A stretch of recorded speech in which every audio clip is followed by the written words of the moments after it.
Magandang araw sa ating lahat. Sa araw na ito ay ituturo ko po sa inyo paano i-convert ang measured resistance nitong stator coil ng electric fan para malaman natin yung kanyang equivalent value sa Henry.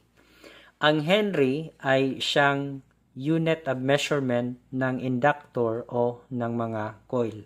Dahil ang ating electric fan ay gumagamit ng coil, marapat lamang na malaman natin kung ano yung equivalent Henry nitong measured resistance dito. Ang ginawa natin dyan, dito tayo magsusukat ng resistance sa may part kung saan merong connection ng capacitor. Pinutol ko lang muna yung connection ng capacitor dito sa stator coil. Tapos, gagamit tayo ngayon ng digital multimeter. I-set natin sa resistance sa 2K. Set muna natin. Ayan, nakaset na sa 2K. Tapos, ilalagay natin ang test prod dito sa dalawang terminals ng coil. Marahil, nagtatanong kayo, bakit dito tayo magsusukat ng resistance? Kasi dito banda yung end-to-end na terminals ng running winding at saka starting winding. Kaya dito tayo magsusukat ng resistance.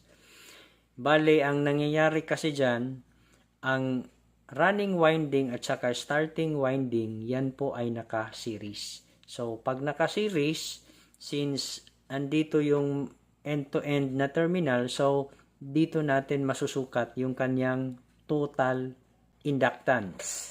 Ilagay lang natin ang test prod dito sa terminals ng coil.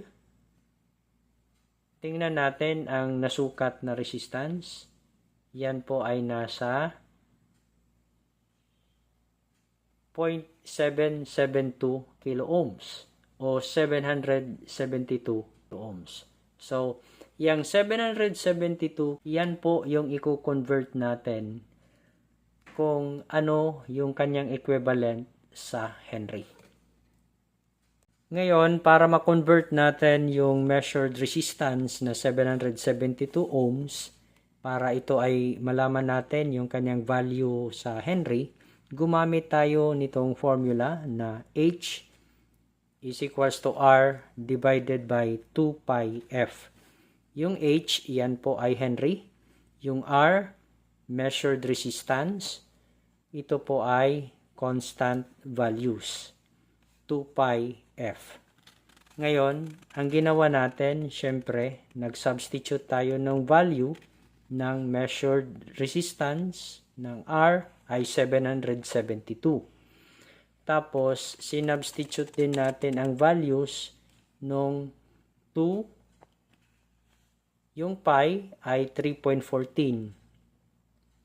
Tapos, yung F, yan po yung ating power line frequency na nasa 60 Hz. Kaya, meron tayo dyan 2 times 3.14 times 60. Tapos, ituloy natin. Yon, 772 divided by 376.8. Bakit naging 376.8?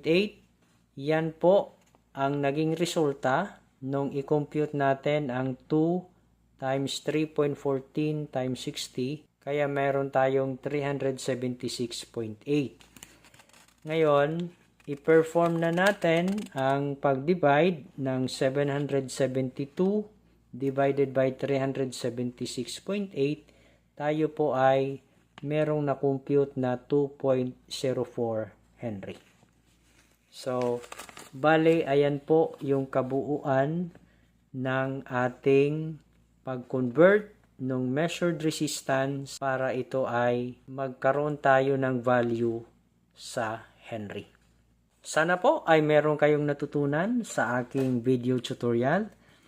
At kung nagustuhan nyo naman itong video, maaari po lamang ay i-like, share na rin. Kung hindi ka pa nakapag-subscribe, maaari po lamang ay mag-subscribe sa aking channel. Pakiclick na rin yung notification bell para updated ka sa mga bagong upload videos. Hanggang sa muli, maraming salamat po.